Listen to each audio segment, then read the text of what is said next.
Bonsoir. L'auteur des Migrants, Matei Wisniewski, n'est pas seulement un auteur dramatique à succès, c'est aussi un journaliste à RFI. Le texte de sa pièce doit tout à son talent d'écrivain, mais rien à son imagination. Tout ce que vous allez voir, tout ce que vous allez entendre est l'écho de faits réels, souvent même bien en deçà de ce que les médias nous révèlent chaque jour. Chantage, torture, noyade, abus de confiance, commerce d'organes, trafic d'êtres humains à des fins commerciales ou sexuelles, c'est le lot de tous ces frères humains en quête d'une vie avant la mort. Bonne soirée quand même.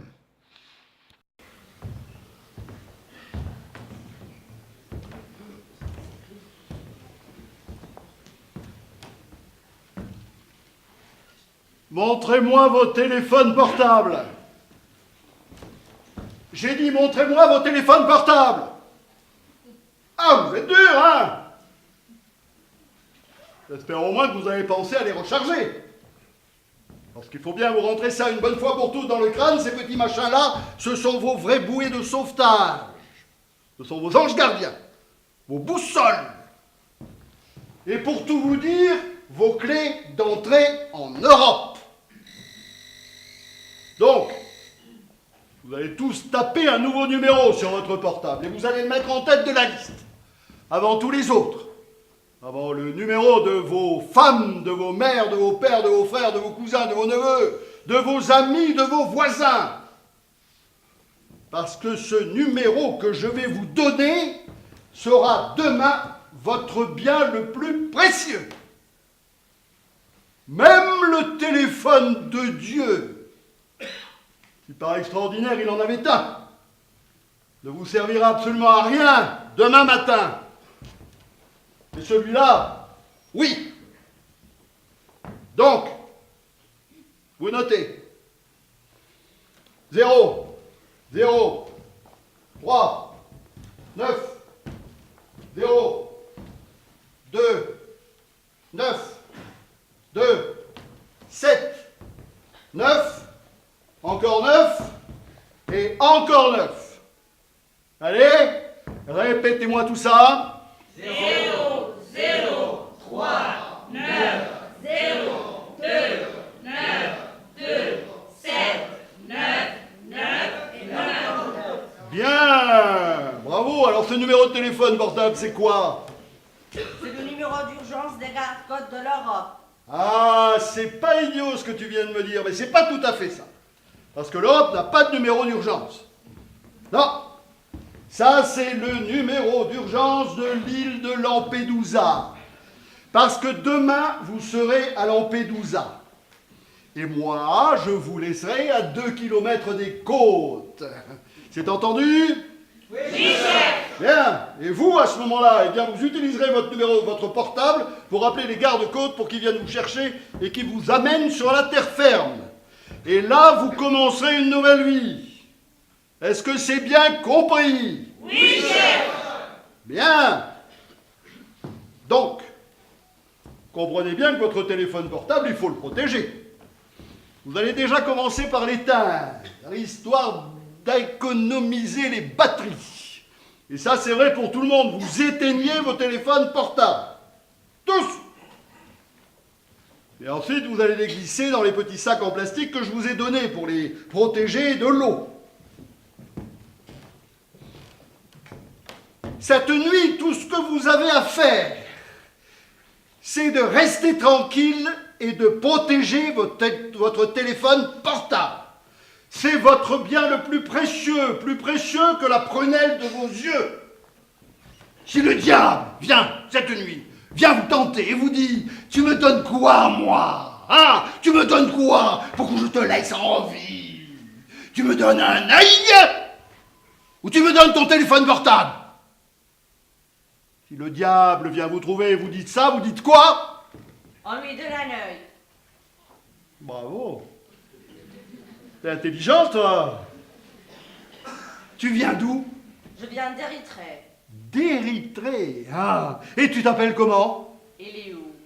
Bravo, monsieur Eliou, d'Érythrée. C'est bien.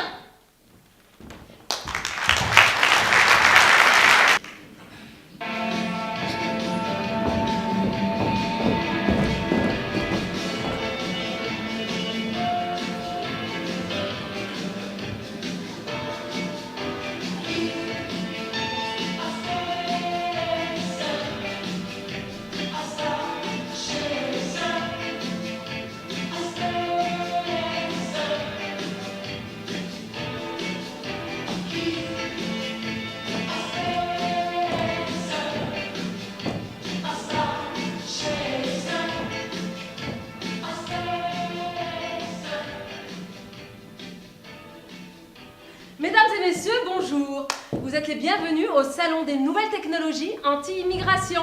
Nous vous présentons aujourd'hui le détecteur de battement de cœur. Le détecteur de battement de cœur est sans doute 1000 fois plus efficace que le détecteur de chaleur humaine. Parce que le détecteur de chaleur confond parfois la chaleur humaine avec la chaleur animale. Voire avec la chaleur émise par certains produits de fermentation. Tandis que le détecteur de battement de cœur, il est uniquement programmé sur la fréquence biologique humaine et indique sans faille la présence d'un clandestin dans un rayon de 10 mètres. Le détecteur de battement de cœur est ultra léger, facilement maniable, Rechargeable. Et pliable. Quant à son design, je vous laisse juger par vous-même. Il ressemble beaucoup à un club de golf. Et quand on l'a dans les mains, on s'accroche immédiatement, sensoriellement parlant, à la noblesse de ses matériaux. Céramique, Acier inoxydable. Bois d'acajou. Au chapitre performance, il suffit de faire un tour complet de votre camion pour vous assurer en moins de 3 minutes qu'il n'y a pas de passagers clandestins à bord. Tout intrus dans votre cave, dans votre grenier, Dans votre garage ou votre jardin. ou même dans votre appartement est démasqué en moins de 2. mais attention! Attention de ne pas diriger les capteurs vers vous-même! Parce qu'alors, ce sont vos propres battements de cœur qui vont s'afficher sur le cadran. Alors ne soyez pas maladroit ou même... N'appelez pas la police. Les gardes-côtes. Parce que vous avez mal orienté le détecteur et que vous vous êtes détecté vous-même. Le détecteur de battement de cœur est doté d'une mémoire extrêmement puissante et d'une sensibilité comparable au sismographe parasismique. Si par exemple dans votre camion se trouvent 5 immigrés, eh bien vont s'afficher sur le cadran 5 représentations graphiques de l'activité électrique de leurs cœurs respectifs. Si vous avez 10 ou 20 clandestins à l'intérieur, le détecteur signale une sorte d'avalanche sismique et l'ordinateur incorporé indique avec une marge d'erreur négligeable le chiffre correspondant au nombre de cœurs détectés. Faisons une expérience.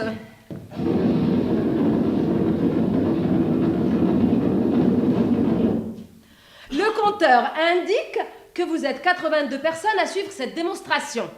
Permettez-nous maintenant de vous compter manuellement.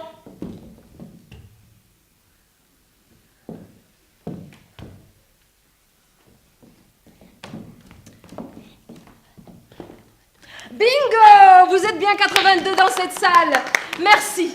Merci infiniment de vous intéresser à notre nouveau produit. Et si vous voulez l'utiliser en mode écoute, à cette fin, il dispose d'une paire d'écouteurs. Afin de vous montrer à quel point cet appareil est performant, nous allons vous faire écouter des enregistrements testés dans différentes conditions.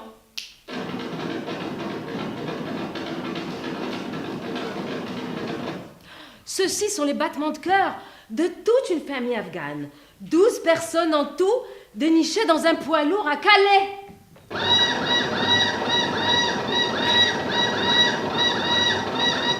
Ceux-là sont les battements de cœur d'une soixantaine d'illégaux sri-lankais, pakistanais et somalis, arrivés à la frontière hongroise le jour même où les autorités de Budapest avaient décidé d'installer des barbelés afin d'empêcher tout nouvel accès sur leur territoire. Vous saisissez la finesse de l'enregistrement. On dirait un bouquet de cris aigus, voire saignants. Saignants.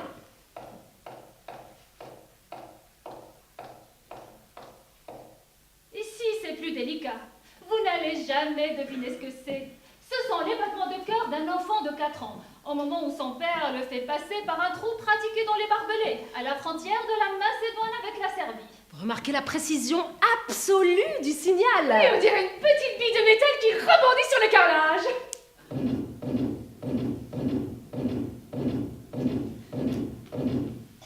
Ceux-ci sont les battements de cœur d'un Malien, bloqué depuis 6 mois à Sarajevo, au moment où il apprend qu'il sera expulsé. On dirait un tambour de guerre.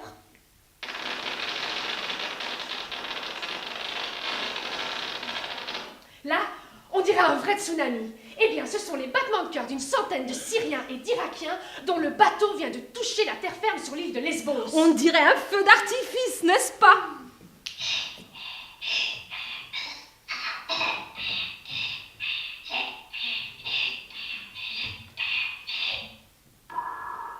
Ici, c'est beaucoup moins spectaculaire. Ce sont les battements de cœur corps d'un Érythréen en train de se noyer à Calais, à 10 mètres des quais, en essayant de rejoindre un ferryboat de la nage. On n'a rien pu faire pour lui, la mer était trop haute. Mais on a pu enregistrer ses derniers battements de cœur. Rien qu'en les écoutant, on se rend compte qu'ils ne savaient pas nager.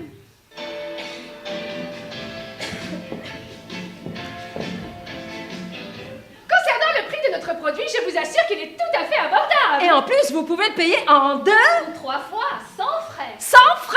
Sans frais!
Écoutez mes frères, demain vous allez aborder le sol de l'Europe.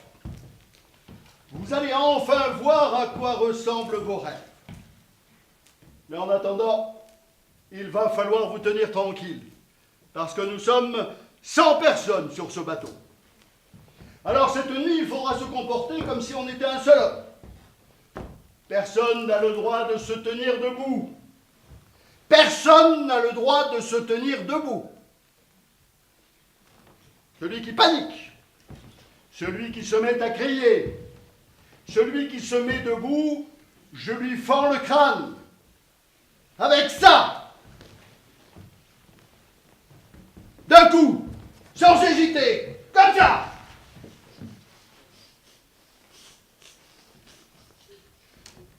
Parce que si vous paniquez, on risque de chavirer et on coule.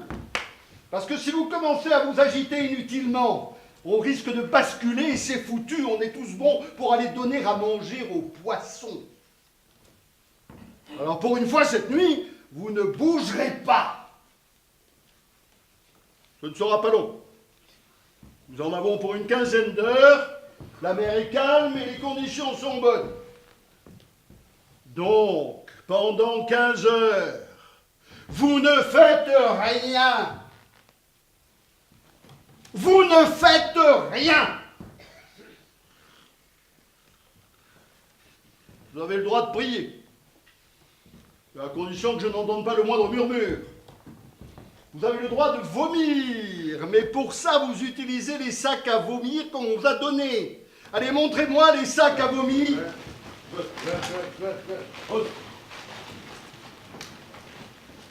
Bien. Bon. Maintenant que ceux qui n'ont jamais pris la mer lèvent la main. Ah, tout de même.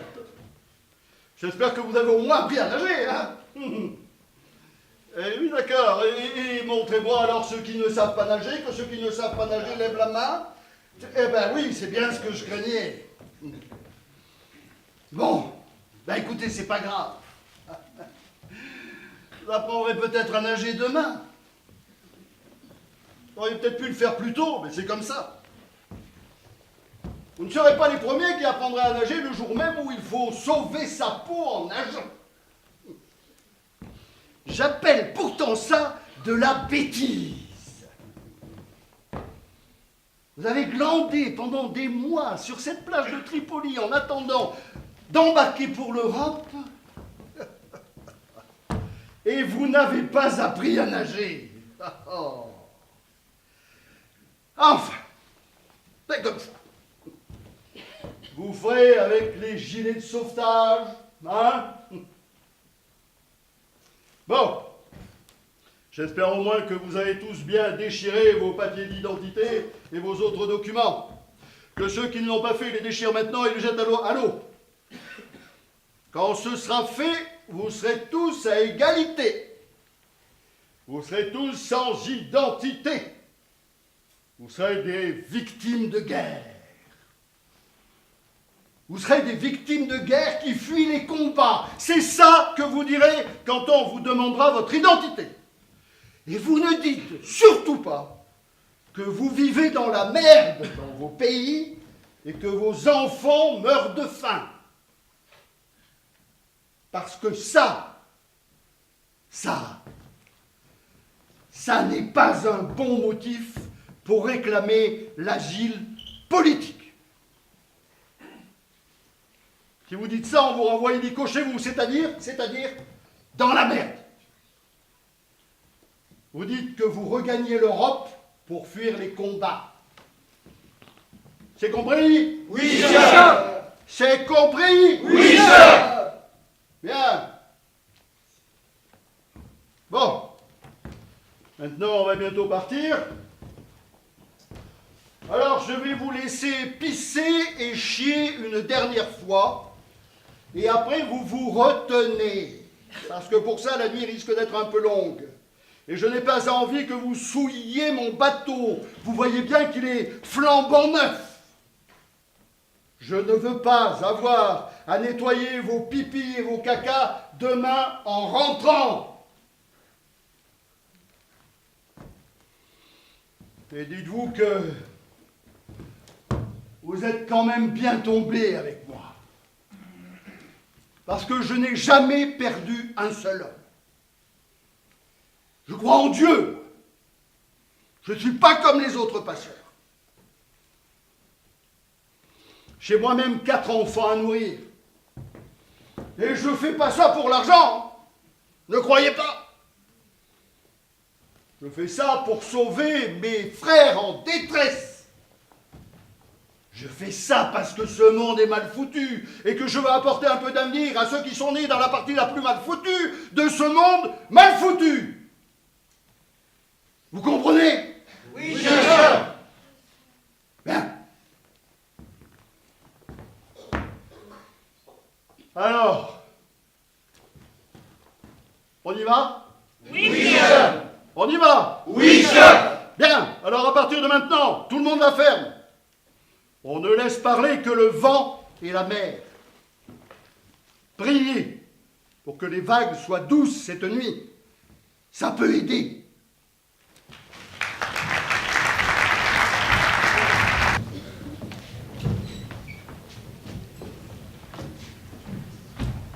Ah, bonjour. Bonjour. Comment tu t'appelles? Elio. Prends cette chaise, Elio, assieds-toi. Tu as quel âge? J'ai 18 ans. Oh, mentir, Elio? Oui. Eh bien, t'es un bon garçon. Tu as soif? Oui. Tu veux le coca? Oui. Tiens.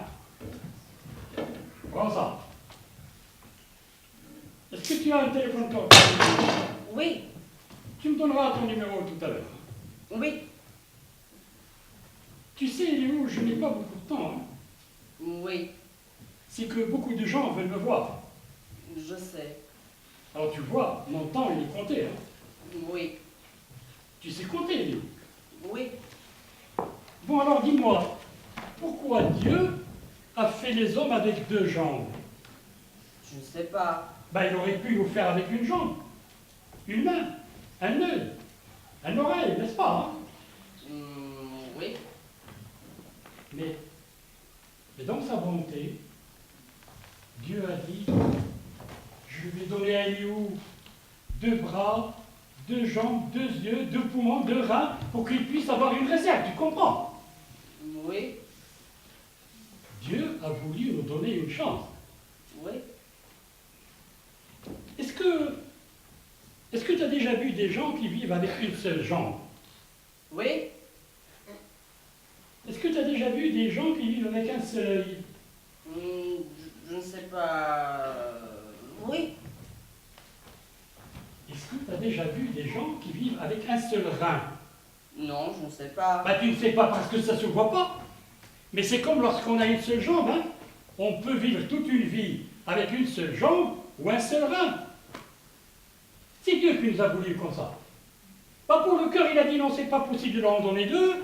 Et pour le foie, il a dit ça ne marchera pas non plus. Mais les reins, hein. Les reins, Dieu a dit, je vais en donner 2 à Eliou pour qu'il puisse avoir un capital. Tu sais ce que c'est qu'un capital? Non. C'est une grosse somme d'argent. Et ceux qui ont un capital peuvent réussir, peuvent se lancer dans la vie. Et toi, Eliou, tu veux réussir, n'est-ce pas? Oui. Et tu vas aller où?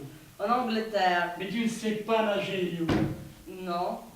Et tu sais ce qui arrive aux personnes comme nous qui ne savent pas nager et qui doivent traverser la mer? Non. On se noie, Eliou. On se noie. Voilà ce qui nous arrive lorsqu'on doit traverser la mer et quand on n'a pas de capital. Est-ce que tu comprends? Non. Bon, alors je reprends tout. Hein. Approche, Eliou.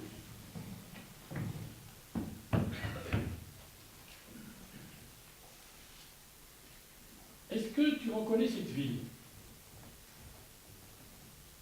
Non. Cette ville s'appelle Birmingham et ça se trouve en Angleterre. Tiens, regarde ça.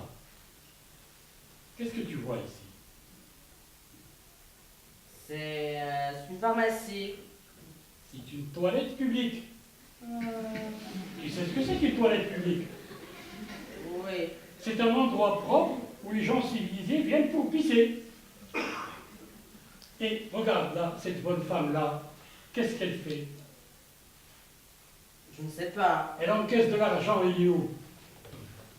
Dans cette toilette publique, il faut payer pour pisser. Et cette bonne femme-là, qui est vieille, va prendre sa retraite dans 1 mois. Et toi, il est où? Tu pourrais prendre sa place. Et pour arriver à Birmingham, tu pourrais aussi prendre l'avion. Et pour prendre l'avion, tu n'as pas besoin de savoir nager. Alors, au lieu d'aller avec tes camarades vers la Macédoine, vers la Serbie, vers je ne sais où, moi je pourrais te mettre dans un avion, hein, si tu veux. Mais est-ce que tu veux? Oui. Et tu vas me payer tout ça une fois arrivé là-bas. Car maintenant, tu es riche. Tu as un capital. Quel capital? Mais la grosse somme que Dieu t'a donnée. Quelle somme? Mais je parle de tes reins, il est où? T'en as 2, n'est-ce pas? Or, ton 2e rein, c'est ton capital. Est-ce que tu comprends? Oui. T'as encore soif? Oui. Tiens, prends notre coca.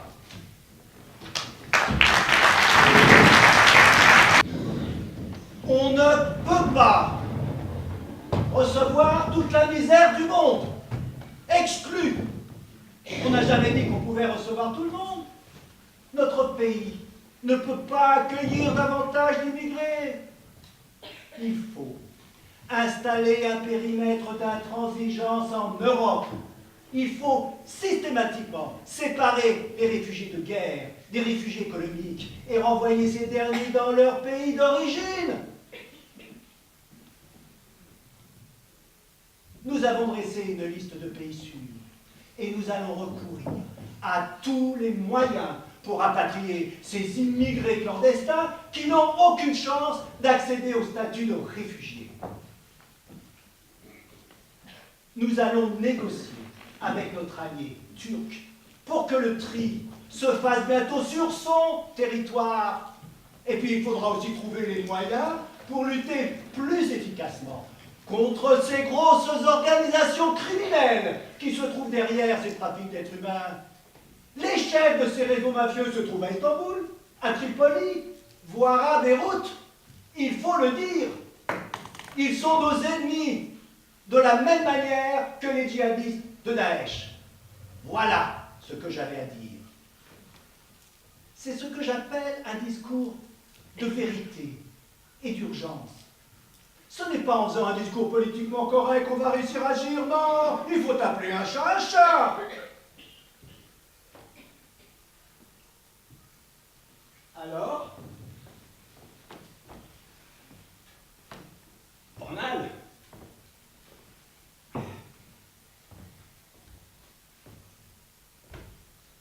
Bon.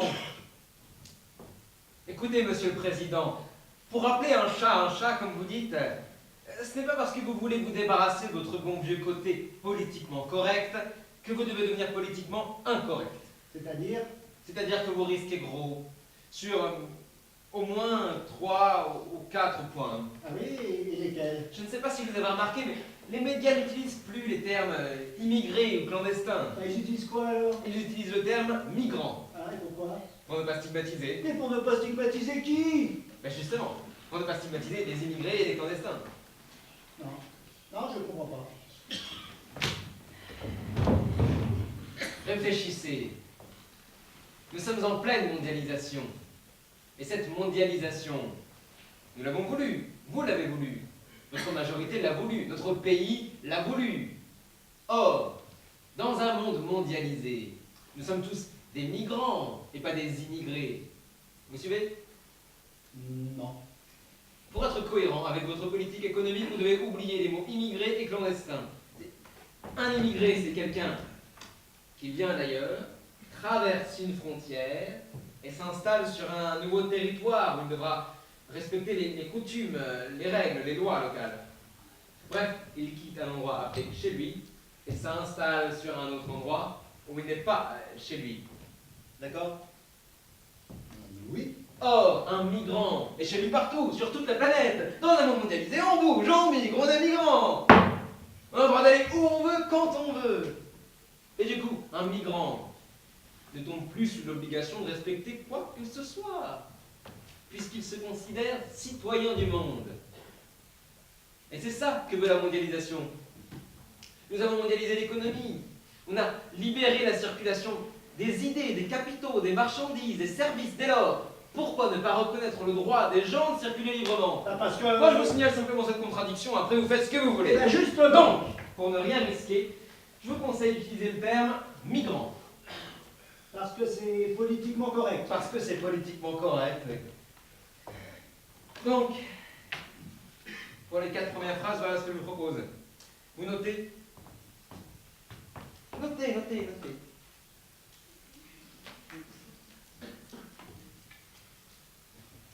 On ne peut pas recevoir toute la misère du monde. Je vous propose à la place, nous restons sensibles à toute la misère du monde. D'accord. Le mot exclure, je le remplacerai par un simple oui. D'accord. On n'a jamais dit qu'on pouvait recevoir tout le monde. Je vous propose à la place, nous allons garder nos portes ouvertes, mais en fonction de nos possibilités. C'est vague, non? Mais c'est irréprochable. Effectivement. Notre pays ne peut pas accueillir davantage d'immigrés. Je vous propose à la place, on va toujours accueillir des migrants, mais d'une manière contrôlée.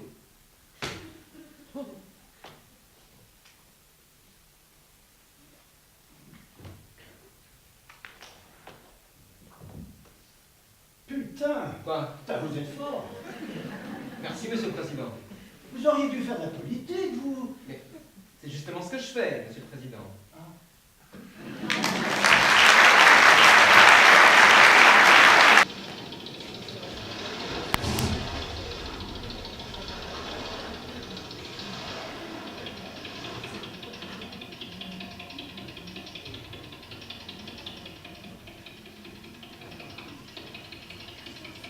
Alors, combien?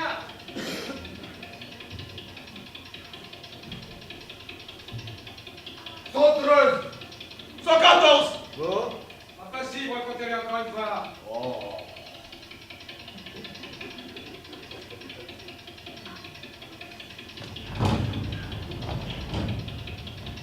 Alors, toujours 113. Toujours 114. Tu m'as compté, moi? Ouais. Ouais, faut pas me compter, moi, là. Alors 113. D'accord.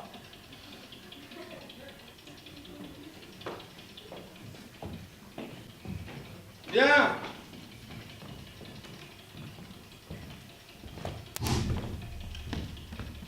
Vous avez compris?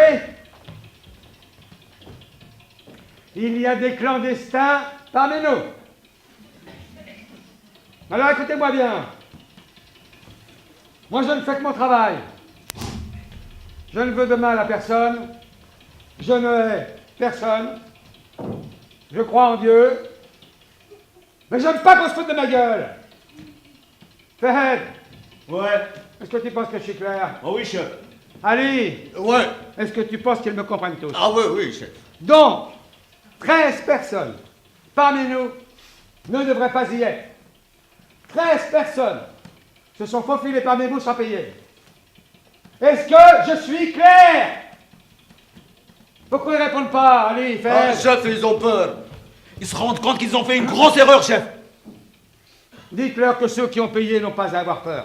سمعتوا شنو قال لكم الشاب اللي يخلص ما عندوش يخاف هو الوقت تاكسي قالين. Que ceux qui ont payé lèvent la main. يلا اللي مخلص يوقف كفوا الباو تاعنا. Compte, Ali, compte, Fed. Ils sont combien à avoir levé la main?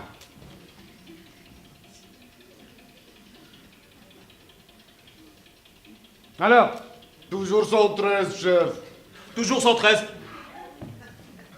C'est pas bien, ça. Pas normal. Écoutez-moi bien. On risque tous de couler.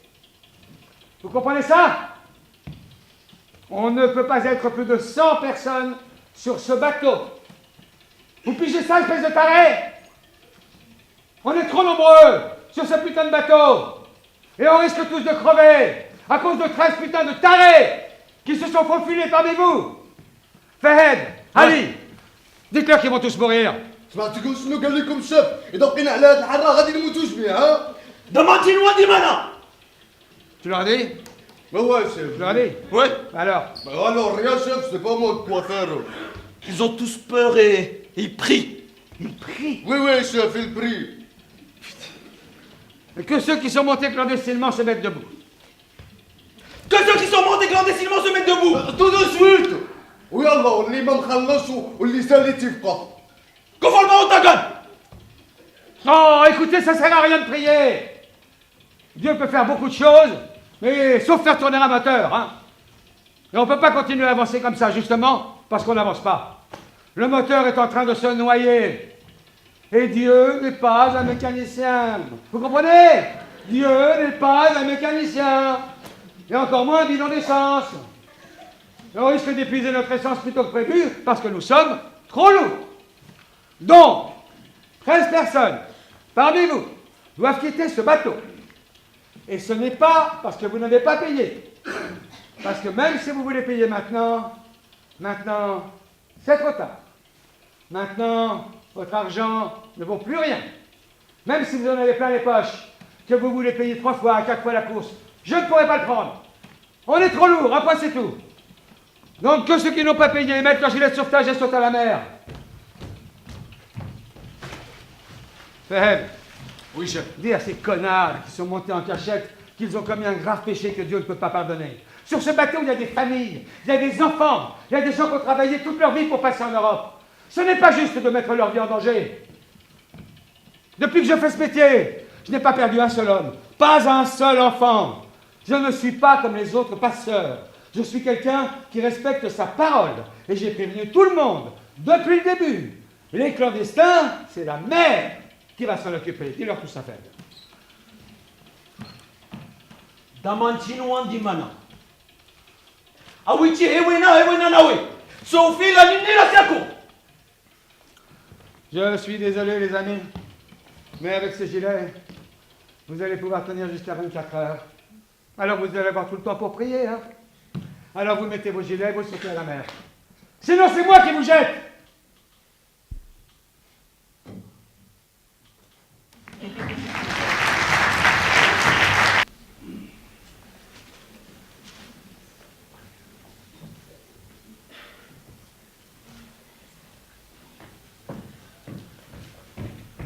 Bonjour. Bonjour, Elio. Alors, comment ça va? Ça va? Ça te plaît, alors? Bah oui.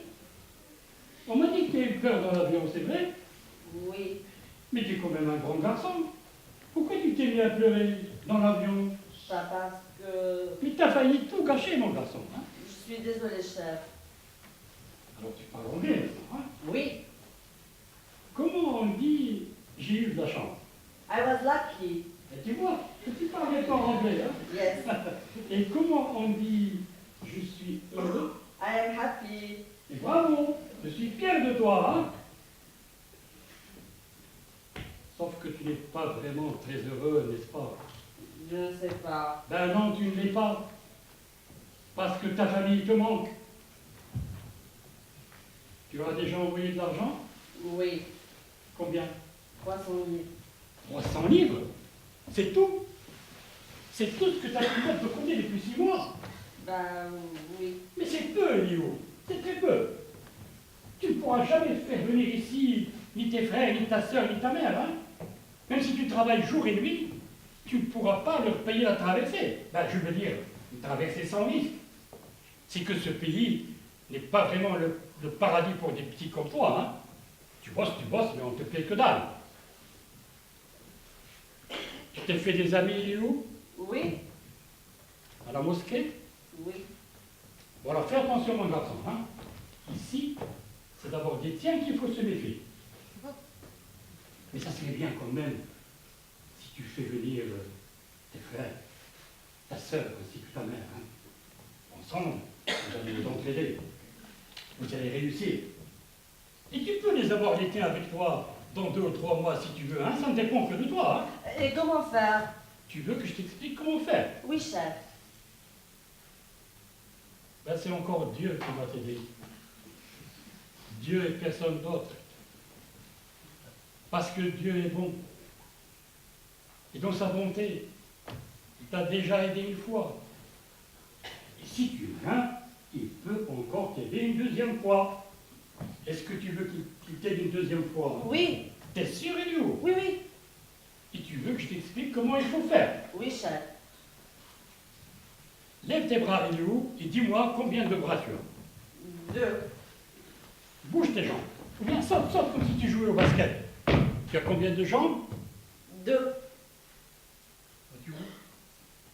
C'est Dieu qui nous a donné 2 bras, 2 jambes, 2 poumons, 2 yeux. Pour que je puisse avoir une réserve. Pour que tu puisses avoir une réserve et un capital. Car sur cette terre, tout s'achète et tout se paie. Je ne sais pas pourquoi Dieu l'a fait comme ça, cette terre, hein, mais on n'y peut rien, hein, c'est ainsi. Et heureusement qu'on a quand même... Un capital. Ferme ton œil gauche, Ilio. Est-ce que tu me vois toujours? Oui. Garde ton œil gauche fermé et essaie de taper mon numéro sur ton téléphone. Je vais te le dicter. 00 44 19 78 89. Ah, tu vois, You, tu vois qu'on peut très bien vivre avec un seul œil, hein? Oui, Alors, je ne sais pas. pense, You. Pense à tes frères. Pense à ta sœur ainsi qu'à ta mère.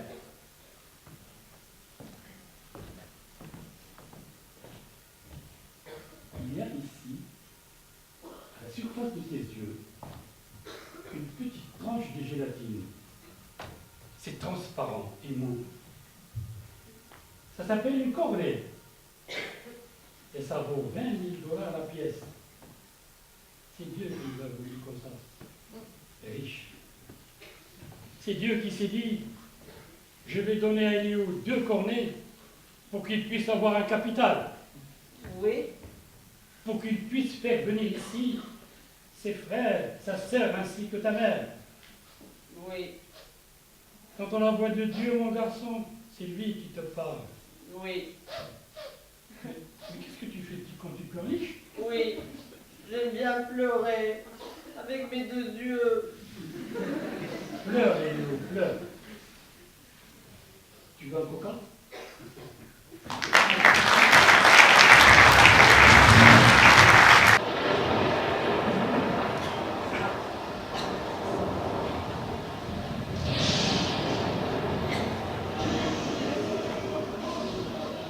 Ali! Ali! Allez, chef! Dis à ces connards qui s'agitent dans la cale de se calmer. Oui, chef, mais quand... Je ne peux plus les entendre crier. Chef, ce qu'on coule quand même! On coule parce qu'ils font du tapage. Chef, ils ont peur, ils ont de l'eau jusqu'aux genoux! Mais dis-leur que si l'eau monte dans la cale, c'est parce qu'ils s'agitent trop. Va, Chef, va. là, ils sont complètement effrayés! Ils disent qu'ils vont mourir tous comme des rats! Ils vont tous se noyer! Chef! Ah. Chef! On est trop lourd là! On va pas y arriver, hein! Oui, oui, chef, on est très nombreux, qu'est-ce qu'on va faire? Moi je pense qu'il faut qu'on se débarrasse de quelques personnes. Au moins de 3 ou 4. Ou même 5. Dites-nous, chef, qu'est-ce qu'on doit faire? De toute façon, les gens dans la cale, ils n'ont presque rien payé. Bah ouais, on peut prendre 4, leur donner des gilets de sauvetage et les jeter à l'eau, hein? C'est qui les gens dans la cale? Ce sont des chrétiens du Soudan. Ah. Prenez 2 chrétiens et 2 musulmans. Quoi? Bah débarrassez-moi de 4 personnes, mais que ça soit 2 et 2. Comment ça, des deux? 2 chrétiens et 2 musulmans. Ah non, non, non, moi je peux pas faire ça. Ah, vous rigolez, chef? Oh non, non, et vous le ferez tout de suite encore. Ah non, non, non, chef, moi je peux pas abandonner les miens. Oh, écoute, allez, ça va. Chef, c'est pas normal! Nous sommes 83 et eux ils sont que 17! Et alors? Ben elle est où la démocratie? Oui, chef, nous sommes les plus nombreux, hein? C'est à nous de faire la loi. Allez, Ouais. tu sais où on va là, nous? Bah ouais. C'est-à-dire? Bah on va en Italie. Et c'est quoi, à ton avis, l'Italie comme pays? Bah c'est l'Europe. De l'Europe. Mais non, espèce de petit con! Là où on va, c'est chez les chrétiens! Hein? Les chrétiens! C'est eux qui vont vous donner l'asile politique! C'est eux qui vont vous donner à boire, à manger, qui vont vous soigner! C'est eux qui vont vous trouver le logement! Tu comprends, Ali? Tu comprends, Fed? Non, non. Et c'est encore là que vous allez vivre! Et alors? Alors ils risquent de pas être très contents, les chrétiens. Si en arrivant ce soir, vous leur dites « Désolé, on était trop lourd, alors on a acheté 4 chrétiens à la mer », ça risque de pas leur plaire. Bah ça serait comme la vérité, non? Et de toute façon, ce sont eux qui ont inventé la démocratie! Eh ben ils n'ont qu'à payer! Ils n'ont qu'à payer, mais je vous redis que ça ne va pas plaire aux chrétiens qui vont vous recevoir ce soir. Il vaut mieux faire 50-50. De toute façon, on est tous dans la merde. Chrétiens comme musulmans. Alors le mieux, c'est de se sacrifier des 2 côtés. Comme ça, personne n'aura rien à redire. Mais chef, personne ne le saura. Chef, on peut même les balancer tous les 17! Et comme ça on est tranquille! Bah oui, chef, nous sommes les plus nombreux, c'est notre droit, c'est tout démocratique, quoi. Et de toute façon, personne n'a jamais rien vu, hein? Mais non, Fred, mais non. La mère crache toujours ses secrets. Tôt ou tard, la mère raconte tout ce qu'elle a vu.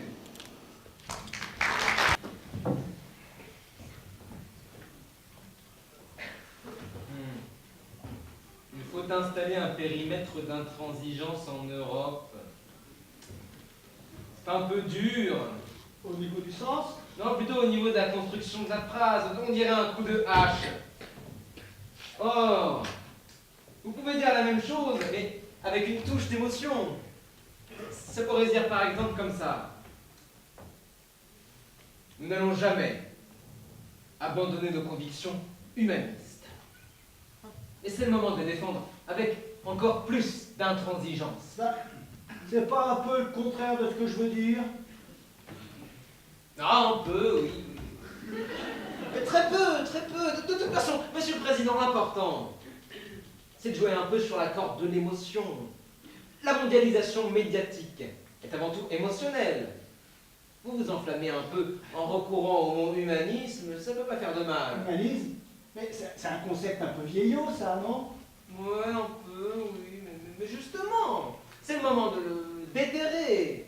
D'autant qu'il atténue le choc de la phrase suivante, dont je pense qu'il faut la garder telle qu'elle et pour laquelle je vous félicite. Ah, alors, je peux dire, il faut systématiquement séparer les réfugiés de guerre des réfugiés économiques et renvoyer ces derniers dans leur pays d'origine. Oui, juridiquement, la phrase est correcte, et comme la mesure sera impossible à mettre en pratique, elle est aussi politiquement correcte.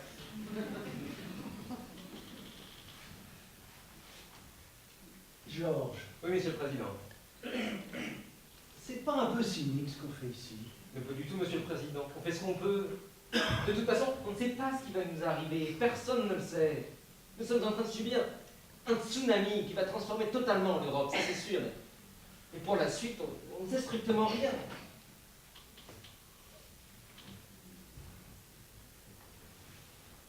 Nous avons dressé une liste de pays sûrs et nous allons recourir à tous les moyens pour rapatrier les immigrés clandestins qui n'ont aucune chance d'accéder au statut de réfugiés. Ça, je le garde. Non, non, non, non, c'est ridicule. Ça fait un énorme lieu commun dans l'économie du discours. Non, non, dorénavant, il faut vraiment, vraiment éviter toute expression du type il faut tout essayer, on va tout faire, on va mobiliser tous les moyens. Non, c'est le genre de syntagme que l'électeur ne digère plus.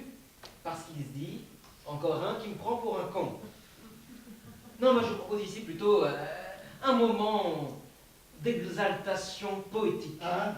Tout à l'heure, on a joué sur la corde de l'émotion. Et maintenant, vous voulez qu'on joue sur la corde de la poésie? Eh oui, parce que vous êtes en effet dans le même cas de figure. Vous évoquez une mesure inapplicable. Alors, autant l'envelopper dans une sorte de nuée lyrique et dire par exemple, nous devons faire en sorte pour que notre bien-être, notre savoir-faire, la paix que nous défendons plus que tout, et n'oublions pas notre richesse, se répandent chez nos voisins et partout où on nous tend la main. Je sais que ça sonne comme un numéro de magie.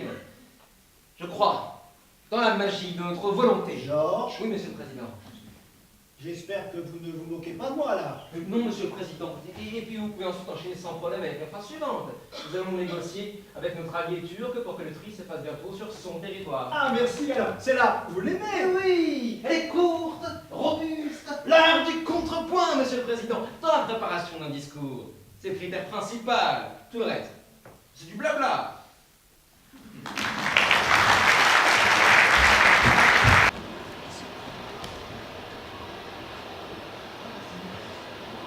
Ah ah ah ah ah. Les amis, je crois que le moment de vous mouiller un peu est arrivé.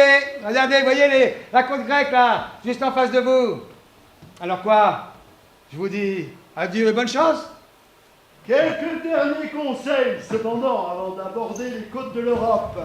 Dès que vous êtes à 200 ou 300 mètres de la côte, détachez le moteur et laissez-le couler. Comme ça, vous êtes sûr que personne ne vous renverra avec le même bateau en Turquie. Et dès que vous êtes proche de la côte, criez aussi fort que vous pourrez Allahu Akbar. Ça alertera les gardes-côtes et ils sauront qu'il y a un nouvel arrivage. Et à ce moment-là, vous en profitez pour sauter à l'eau et nager jusqu'à la côte. Parce que c'est beaucoup mieux si vous êtes sauvé en pleine mer. On va vous diriger vers un hotspot pour enregistrer vos empreintes et vos noms. Là, vous pouvez dire tout ce que vous voulez. Personne ne peut rien vérifier. L'important, c'est de dire que vous voulez demander l'asile. Sono refugiato, je suis réfugié. I am a refugee, c'est tout ce que vous avez à dire. Mais, si vous êtes pakistanais, faut faire semblant d'être afghan. Sinon, on vous met tout de suite sur une mauvaise liste. Et si vous êtes algérien ou marocain, il faut essayer de vous faire passer pour des Syriens ou des Irakiens.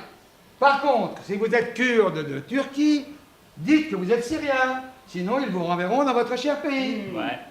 Alors, bon, pour les Africains, on ne sait pas trop quoi vous dire. Ouais, Hein. Le mieux, c'est d'essayer de passer pour des Somalis. Ouais, c'est bien ça. Des Ouais. Érythréens, Ouais. ou même des Soudanais. Ouais, oui. Alors, par contre, ceux qui veulent aller en Allemagne, hein, nous vous conseillons, avant de passer la frontière, enfiler un t-shirt à l'effigie d'Angela Merkel. Ça peut aider. Oui.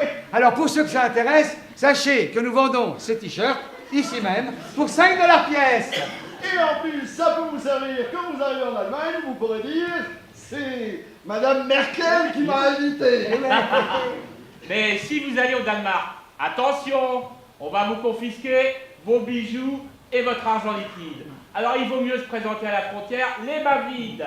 Bon, alors maintenant, pour les garçons, attention, surveillez vos bites. Et Ne touchez jamais à une femme, même si elle vous regarde amicalement.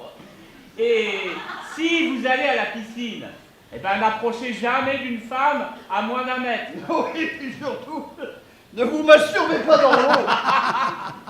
Mettez-vous bien ça dans la tête. Ici, les femmes exhibent leurs seins et leurs jambes. Mais ce ne sont pas des putes. Non.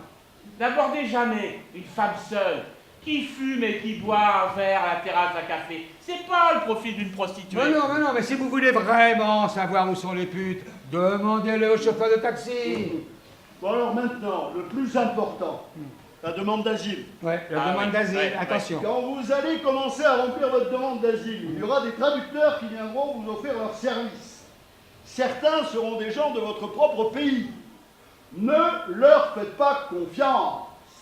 Leur mission, c'est de dénicher les accents et de vous démasquer. Alors si vous aviez dit que vous étiez syrien et que vous parlez avec un accent algérien ou marocain, c'est foutu. Ça marchera pas. Hein. Quoi que vous fassiez, évitez de passer par les pays des Balkans. L'Albanie, la Macédoine, le Kosovo, la Serbie. Mais c'est pire que chez vous. Oui, c'est pire. Si vous y mettez un pied, on va vous garder. Voilà, on arrive au bout du voyage, ou presque. Vous avez tous les meilleurs conseils qu'on pouvait vous donner. Donc maintenant, la balle est dans votre camp. Jetez-vous à l'eau et nagez. Cette terre que vous voyez là-bas sera bientôt à vous. Alors, que Dieu vous protège. Arrête! Arrête, chef, qu'est-ce que je fais? Espèce de sale petite merde! Arrête, chef! Je vais te tuer, je vais te tuer! Mais pourquoi? Je n'ai rien fait! T'es foutu? T'es un homme mort! Je vais te tuer de mes 2 mains! J'ai des enfants, chef! Ah, tu as des enfants? Oui, chef! Et combien? 3! 3, et ben tu ne les reverras plus parce que t'es un homme mort! Mais pourquoi, chef? Pourquoi? Pourquoi? Pourquoi? Ah, tiens! Pourquoi? Tu as le kilo de me demander pourquoi? Les gilets de sauvetage. Où est-ce que je t'ai dit de les acheter? Quoi? Les gilets de sauvetage! Tu les as achetés où? Comme d'habitude! Comme d'habitude? T'as le kilo de me répondre que tu les as achetés comme d'habitude. Tiens! Mais non! Tu les as pas achetés comme d'habitude! Tu les as achetés moins cher, n'est-ce pas?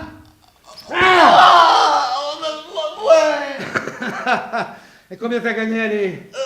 Pas beaucoup, chef, 5 $ par gilet. 5 $ par gilet. Et voilà l'argent.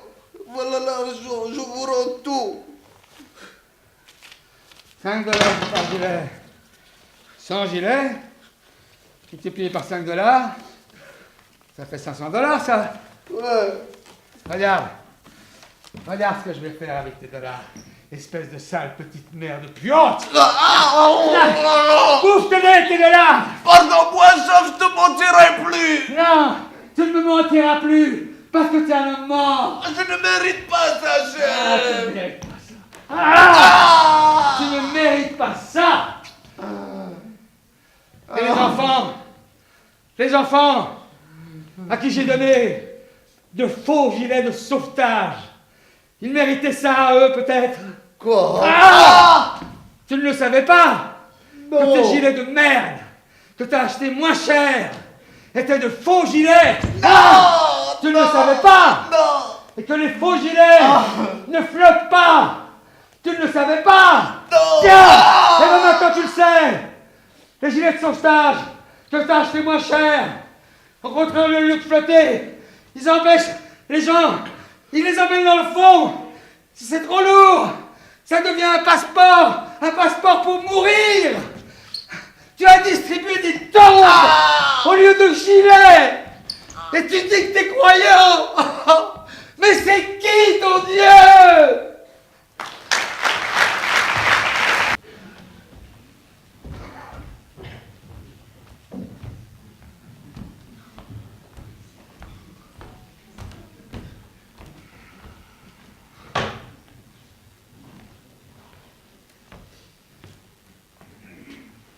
Le fait que vous êtes là et que vous nous écoutez, cela veut dire que tout ce que nous allons vous dire vous intéresse. Nous aimons tous nos enfants.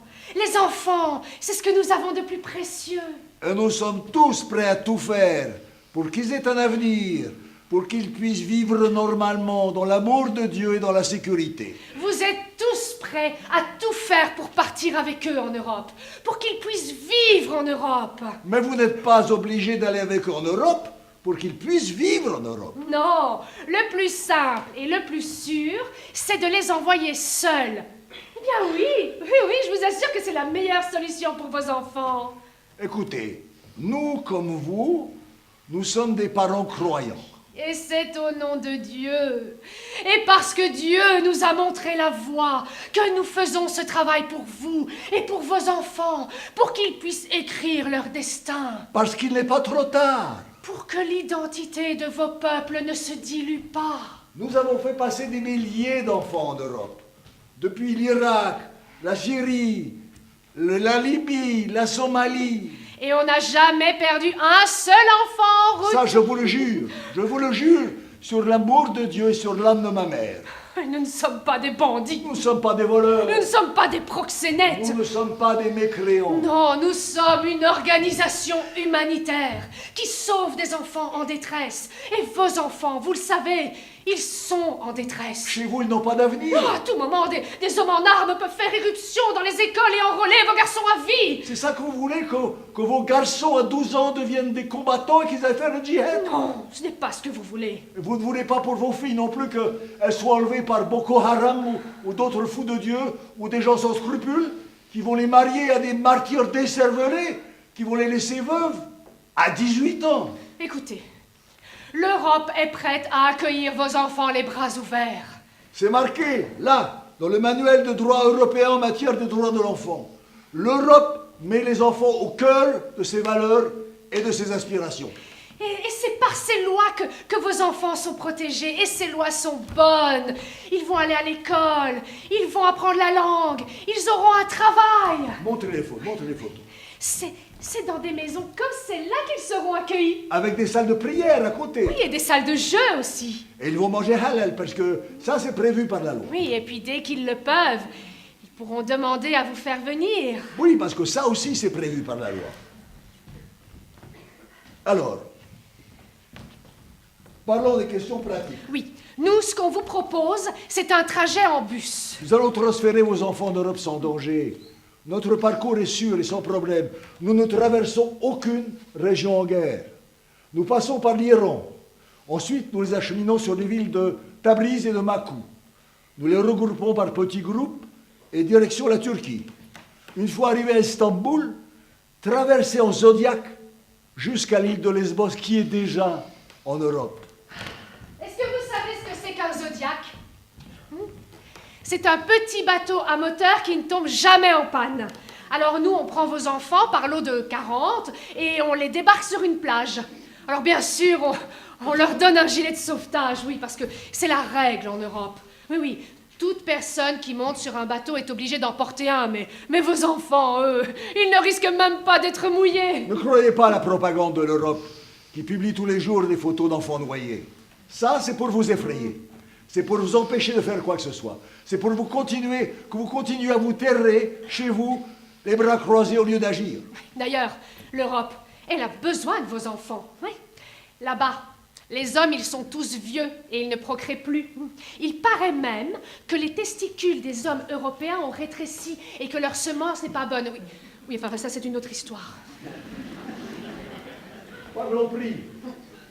Pour une prise en charge totale, la somme est de 3 500 à 4 000 euros, tout dépend de la région où vous habitez. Nous venons chercher votre enfant dans son village, dans votre village, et nous l'acheminons en Europe. Là-bas, nos hommes sur place vous tiendront au courant de ce qui va se passer. Mais sachez que jamais vous n'allez perdre le contact avec votre enfant. Ça, je vous le jure. Et puis, sachez une chose, c'est que jamais l'Europe ne renvoie dans son pays un enfant mineur. Par contre, c'est vous qui risquez d'être renvoyé si vous êtes avec eux. Alors, bon, si vous ne pouvez pas payer la somme complète, ce n'est pas grave, on s'arrange autrement. Un enfant à 12, 13 ou 14 ans, il peut travailler. Alors pour ça, on va les envoyer dans nos ateliers de textile en Turquie. Là-bas, il va travailler 8 heures par jour pendant 6 mois. Ce n'est pas bien grave, il sera nourri, logé et protégé, oui. Et avec l'argent gagné, il pourra se payer la traversée. Voilà. Alors nous, ce qu'on vous conseille, c'est qu'il demande asile, oui voilà, en Allemagne ou en Suède. Est-ce que vous connaissez le nombre d'enfants mineurs arrivés l'année passée en Suède? Plus de 36 000, oui. Ils apprennent la langue, ils vont à l'école. Et à un moment donné, ils penseront à vous. Alors voilà, réfléchissez. Chez vous, les enfants n'ont pas d'avenir. Vos pays sont devenus des cages où vos enfants ne veulent plus voler. Laissez-les s'envoler. Et ne croyez pas que l'Europe leur fasse perdre la croyance en Dieu. Non. Alhamdulillah, l'Europe respecte la religion. Il y a des mosquées partout. Et les fêtes musulmanes figurent dans le calendrier officiel.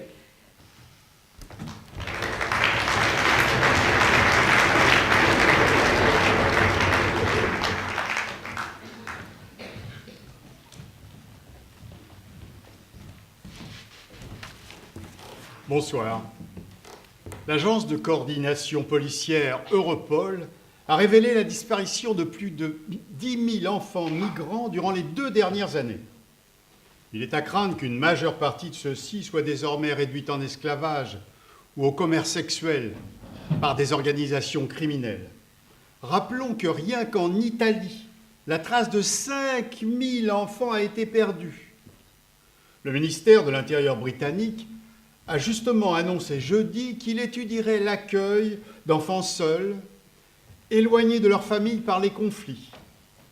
Sur le 1 million d'enfants, de migrants arrivés en Europe en 2015, 27% d'entre eux seraient des mineurs.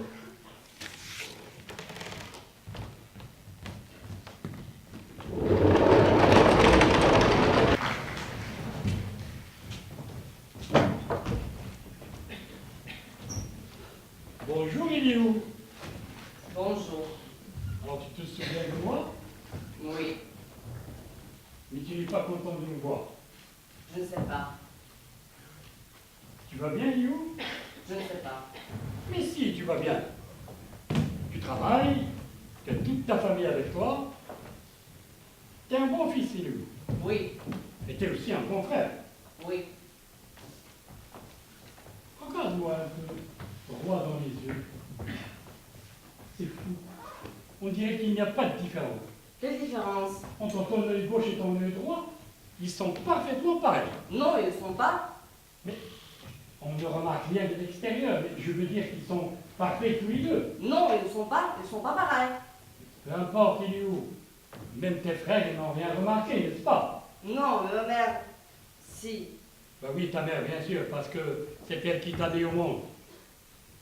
C'est comme ça avec les mères. Elles ont toujours l'œil. Mais pour tes frères, rien n'a changé chez toi, hein? Non. Eliou, je veux te dire quelque chose. Ce que tu as fait pour ta famille se sait. C'est-à-dire? On t'aime et on te respecte parce que tu penses au tien et tu n'as pas oublié les souffrances des tiens. Non. Et cette personne qui t'aime et qui te respecte veut te poser une question. Et c'est pour ça qu'il m'envoie chez toi. Tu n'es pas obligé de répondre tout de suite. Hein. Tu dois seulement réfléchir. Réfléchir et penser à la question. Penser à tes autres frères. À tes autres frères que tu ne connais même pas. Et qui restent ta famille. Ta grande famille. Est-ce que tu comprends, Eliou? Non. Bon, tu comprends pas maintenant, mais tu comprendras après. Car d'autres personnes en souffrance ont besoin de toi, Eliou. Ils savent qu'ils peuvent compter sur toi. Ils savent que tu crois en Dieu et que tu seras prêt le jour venu à leur venir en aide. Chef, je ne peux pas aider tout le monde. Mais si, Eliou, tu peux faire quelque chose d'encore plus grand que ce que tu as déjà fait, hein? Car ton âme est bénie. Et Dieu est avec toi. C'est Dieu qui t'a donné 2 jambes, 2 bras, 2 oreilles, 2 poumons. Oui, mais c'est pour pouvoir vivre. Je sais, Eliou, Dieu t'a donné tout ça pour que tu puisses vivre, mais aussi pour pouvoir aider les autres. Ah bon? Et en plus de ça, tu sais que Dieu t'a encore donné autre chose, hein? Quoi? Il t'a donné 2 vies, Eliou. Non mais non. Mais si, Eliou. Dieu, dans sa bonté, t'a donné 2 vies. Il a fait ça parce qu'il t'aime. Parce qu'il voulait que tu sois heureux. C'est ça que Dieu s'est dit quand il t'a fait. Il a dit, je vais donner à Eliou 2 vies. Une vie sur la terre, une autre vie au paradis. Et ça, tu le sais bien, Eliou, n'est-ce pas? Oui, non, je ne le sais pas. Bah, de toutes les manières, je suis ici pour te le rappeler. Tu es un homme riche, Eliou. Tu es un homme riche parce que tu as 2 vies. Cette vie qui est comme elle est, et une autre vie, belle et éternelle. Tu es sûr, chef? Oui, bien sûr, je suis sûr, Eliou. Et toi aussi, tu dois être sûr, hein, parce que tu crois en Dieu et tu n'as pas oublié tes frères, hein? Non. Et c'est cette question que je suis venu te poser, Eliou. Non. Comme tu as 2 vies, tu ne veux pas en donner une à tes frères en souffrance?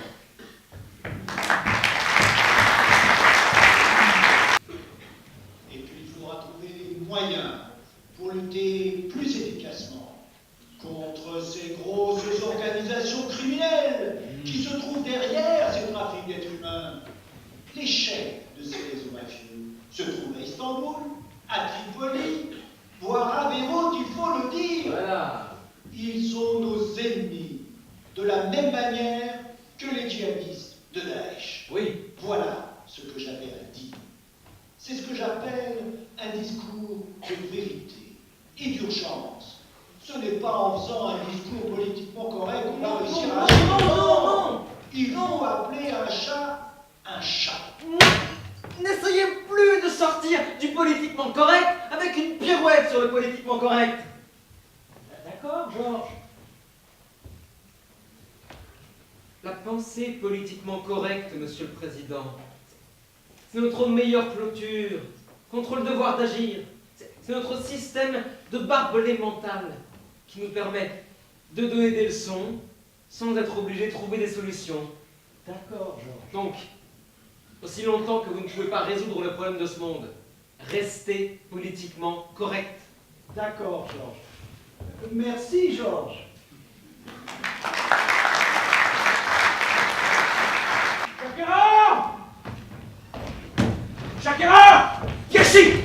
Non, Shakira, sois pas farouche, tu sais que c'est pour ton bien. je ne veux pas partir à Istanbul. Mais Shakira, tu seras bien à Istanbul. Tu as des mains d'or. Tu vas travailler dans un salon de massage. Tu vas gagner ta vie. Dans 6 mois. Tu auras remboursé tes dettes. Et ensuite, tu partiras en Europe. C'est pas comme ça qu'on s'est entendu? Non. Oh. Allez, viens me faire un bisou. Non. Je vais te quitter tout de suite. Ah, maintenant, tu veux me quitter tout de suite? Oui. Bon, ben sache que tu vas me manquer. Je m'en fous. Tu veux une cigarette? Non. Pourquoi tu m'as vendu? Ben, je t'ai pas vendu. Tu es comme ma fille.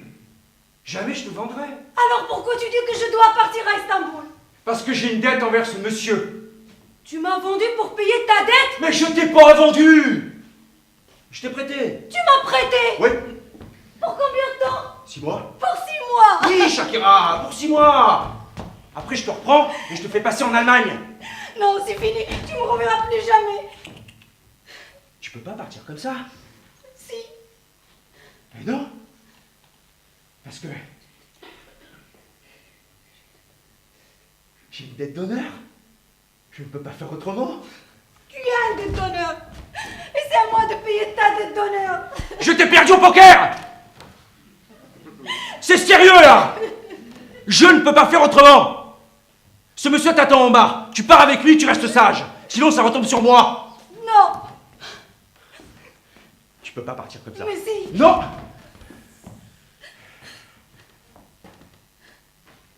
Parce que tu vas me faire souffrir. C'est pas ça que tu veux. Attends, viens ici, viens. J'ai quelque chose pour toi. Qu'est-ce que tu dis? Mais tiens, regarde, prends ces photos. Quelle photo? Les photos de ta famille. D'où est-ce que t'as ces photos? Ben, peu importe. J'ai voulu te faire la surprise. Tiens, regarde. Ton petit frère. Il est mignon, hein? Il a quel âge? Mais qui l'a pris en photo? Pourquoi tu me montres ça? Mais ta mère. Elle est encore jeune. Elle bosse beaucoup d'après ce que je vois. Du coup, ton petit frère et ta petite sœur, ils sont souvent tout seuls à la maison. Elle a quel âge, ta petite sœur? Elle a 4 ans. Elle est jolie. Et elle est sage. Là, elle est toute seule. Ton petit frère, il va jouer au foot dans la rue de temps en temps, mais elle est toute seule. À jouer avec ses poupées à la maison. C'est toi qui lui as envoyé toutes ces poupées, n'est-ce pas? Oui. C'est bien. Tu sais, l'année prochaine, en Allemagne, tu pourras reprendre tes études, aller à l'université. Ta mère, elle sera fière de toi. Tu veux lui parler? Elle doit être à la maison à cette heure-ci. Ça sonne. Tiens, parle. Maman? Dis-lui comme ça, je suis bien, maman. Je suis en bonne santé. Je vais aller travailler à Istanbul. Je suis bien, maman, je suis en bonne santé. Et maintenant, je vais travailler à Istanbul. La semaine prochaine, je vais t'envoyer un peu d'argent. Je veux que tu manques de rien. La semaine prochaine, je vais t'envoyer un peu d'argent. Je veux que tu ne manques de rien. Passe-moi mon petit frère. Je veux lui parler un peu. Passe-moi mon petit frère, je voudrais parler un peu avec lui. Ah ben voilà. Je vous laisse tranquillement. Ah, et surtout, dis-lui bien de faire bien attention quand il va jouer au foot dans la rue. Avec tous ces camions qui passent par là.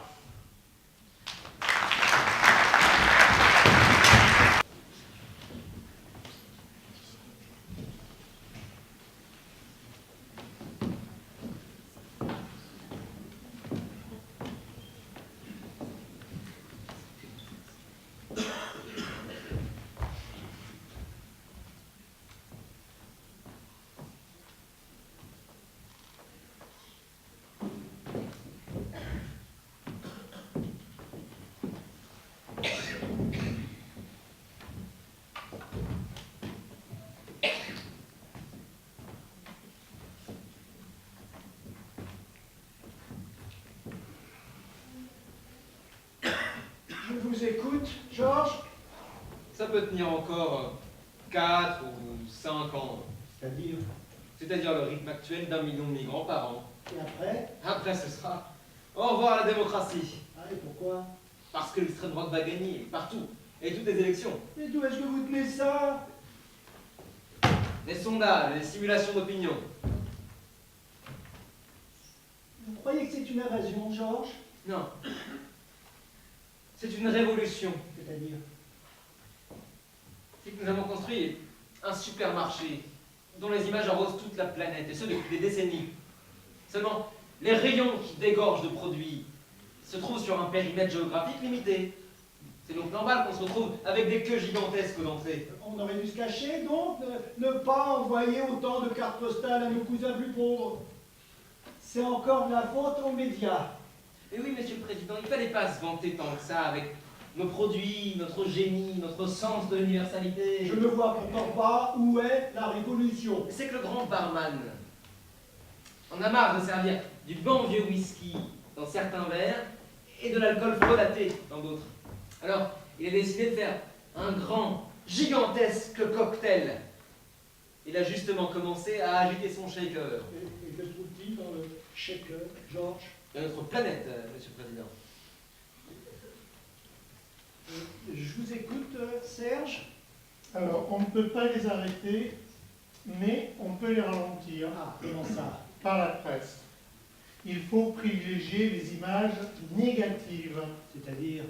Publier massivement des images de frontières fermées, de clôtures de barbelés, d'agressions contre les migrants, de foyers pour immigrés totalement pourris.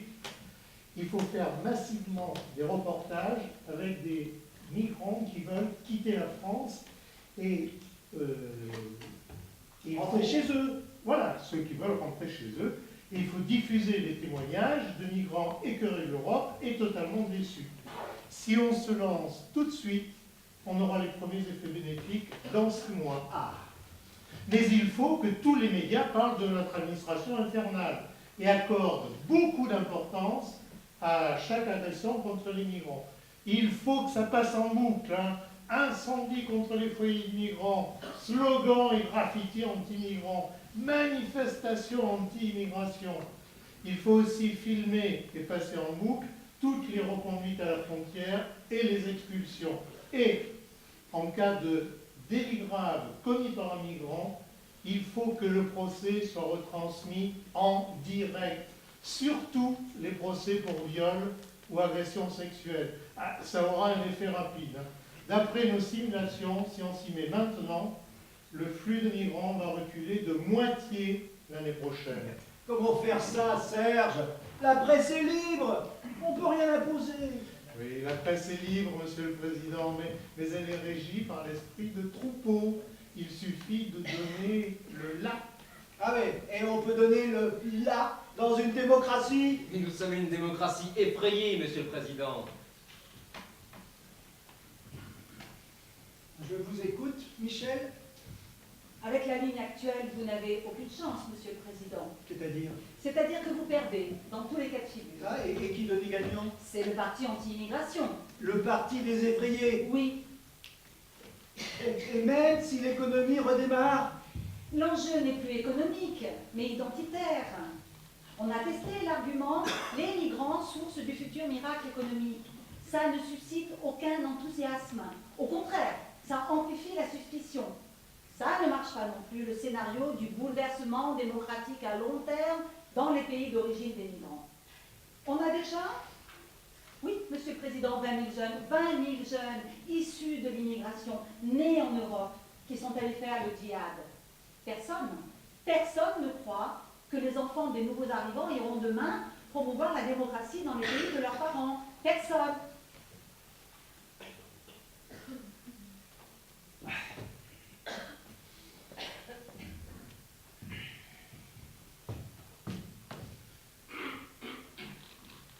Donc, ma seule chance, c'est d'abattre la carte du zéro immigration. Oui, je suis pas aussi bête que ça, Michel. Oui, votre seule chance, Monsieur le Président, c'est d'aller vers le zéro immigration clandestine et pause totale pour l'immigration légale pendant 5 ans. C'est un peu fort, ça, vous ne trouvez pas? Fort, mais faisable. On a testé par un petit sondage cette hypothèse de travail. Ah, et ça peut faire son chemin. Ils ont bien mordu à l'idée. Ça peut marcher. Bien. Yallah. Je viens d'Érythrée et j'ai un doute. Je viens du Yémen. Je viens du Syrie. Je viens du Mali et j'ai un doute. Je viens de Libye. Je viens du Soudan. Et nous avons tous un doute. C'est qu'on n'est pas sûr. Mais on n'est pas sûr du tout. Mais pas du tout, du tout, du tout. On n'est pas sûr d'avoir une vie avant la mort. Mais vraiment, on n'est pas sûr de ça. Et c'est pour ça qu'on veut vivre pleinement, maintenant. Ou au moins essayer d'en profiter un peu. Et c'est pour ça qu'on vient chez vous. Et c'est pour ça qu'on va continuer à venir chez vous. On va continuer à venir chez vous. Nous sommes poussés par une force qui nous dépasse. Mais vraiment, vous ne voulez pas vous déranger. Mais c'est plus fort que nous. On va continuer à crever, à se noyer en traversant la mer. Mais on va continuer à venir. Donc, n'ayez pas peur. Si on avait été sûr qu'avant la mort, il y a une vie, On serait resté chez nous. Alors, voilà, nous sommes là. On a vu à la télé que vous ne manquez de rien. Tandis que chez nous, c'est la famine. On a vu à la télé que chez vous, c'est la fête tous les jours. Tandis que chez nous, c'est la guerre. On a vu que chez vous, les villes se vident pendant l'été, car vous partez tous en même temps en vacances. et on s'est dit, tiens, on veut nous aussi goûter à ça. Alors vraiment, ce n'est pas par méchanceté que nous venons chez vous. C'est qu'on veut aussi nous mondialiser, Nous occidentaliser. Nous urbaniser. nous moderniser, Nous démocratiser. Nous libéraliser. Nous ouvrir. Nous émanciper. nous décomplexer, Nous civiliser. Nous politiser. nous intégrer, Nous responsabiliser. Nous professionnaliser. Nous informatiser. Nous privatiser. nous reconvertir professionnellement, Et nous endetter à la banque. Nous socialiser. bénéficier de la formation continue, Nous syndicaliser. Déposer une candidature. Voter. contester, Avoir un chien. Travailler 8 heures par jour. et après rentrer à la maison. Ouvrir le frigo, manger en famille, regarder la télé. Et ce ne sont pas vos barbelés-là qui vont nous en empêcher, hein. Mais pas du tout. Nous sommes des dizaines de millions à venir à votre table. Donc, s'il vous plaît, arrêtez de vous entourer des barbelés dans votre cuisine. Dans votre salle à manger. Dans votre salle de bain. Vous savez quoi? Mettez-vous à notre place. Quand un pays se meurt, il n'y a plus rien à faire. Il faut le laisser mourir. Il faut même l'aider à mourir. Et c'est pour ça que nous quittons nos pays. Il n'y a que les gens qui n'ont pas d'avenir après la mort. Mais les pays, c'est autre chose. Dès qu'un pays se meurt, on peut le mettre en vente. On peut le couper en tranches et le vendre aux enchères. Et vous allez pouvoir vous-même en acheter des petits bouts. Des mines, de la terre agricole. Des plats. Des forêts. Des champs pétroliers. Les pays marchent comme ça. Après leur mort, il y a le commerce. Comme les pays ont toujours une autre vie après leur mort. C'est pour ça aussi qu'on ne veut pas donner notre vie pour notre pays. On préfère attendre. Chez vous, même devant vos clôtures, on De barbelait. toute façon, nous cherchons du travail. Donc on pourrait nous-mêmes nous occuper de vos clôtures. Et ça fait déjà longtemps que nos parents balaient vos rues. Nettoie vos toilettes, ramasse vos ordures. Garde vos enfants, promène vos chiens. Alors pour nous, entretenir vos clôtures en barbelés, les astiquer, calfeutrer les trous, mais c'est un travail comme un autre. Vraiment, il ne faut pas avoir peur de nous. Nous sommes prêts à apprendre comment se tenir correctement à table. Et puis, on va apprendre aussi votre langue. D'ailleurs, on parle déjà tous un peu l'anglais. We are the future. Yes, we can. Don't be afraid. We want to be free. Nous allons apprendre le français. L'allemand, le suédois. Le finnois, le danois. Le grec, le hongrois. Le roumain. C'est promis, nous allons tout faire pour que le monde reste pluriculturel. À votre façon, vous avez déjà donné beaucoup à l'humanité. La colonisation. La décolonisation. La démocratie. La Première Guerre mondiale. La Deuxième Guerre mondiale. Le communisme. Le nazisme. Le libéralisme. L'ultralibéralisme. La financiarisation de l'économie. Et la mondialisation. La révolution informatique. La hollywoodisation de l'information. Et la facebookisation de la communication. La googlisation du savoir. Et la microsoftisation de l'être humain. Maintenant, c'est notre tour de vous proposer une révolution douce. Pacifique. Lente. Car on n'est pas pressé. Ça va durer tout un siècle. La débarbelisation du monde par la migration. Vous allez voir, vous allez comprendre. Parce qu'un jour, vous-même, vous allez devenir des migrants. Vraiment, c'est le moment de fonder un nouvel humanisme. L'humanisme migratoire. Nous n'allons jamais vous poser des questions bêtes si fréquemment engendrées par vos idéologies. Genre, vous êtes avec nous ou vous êtes contre nous? Car nous et vous, nous sommes dans le même bateau. Et nous devons tous naviguer sur la mer de nos différences, de nos haines, de nos contradictions et de nos dilemmes. Et il n'est pas normal de planter des barbelés sur un bateau. Mais débarbellisons-nous, chers amis. Il y aura sûrement de grosses vagues pendant notre voyage. Mais au moins sur les vagues, on est sûr qu'on ne peut pas planter les barbelés.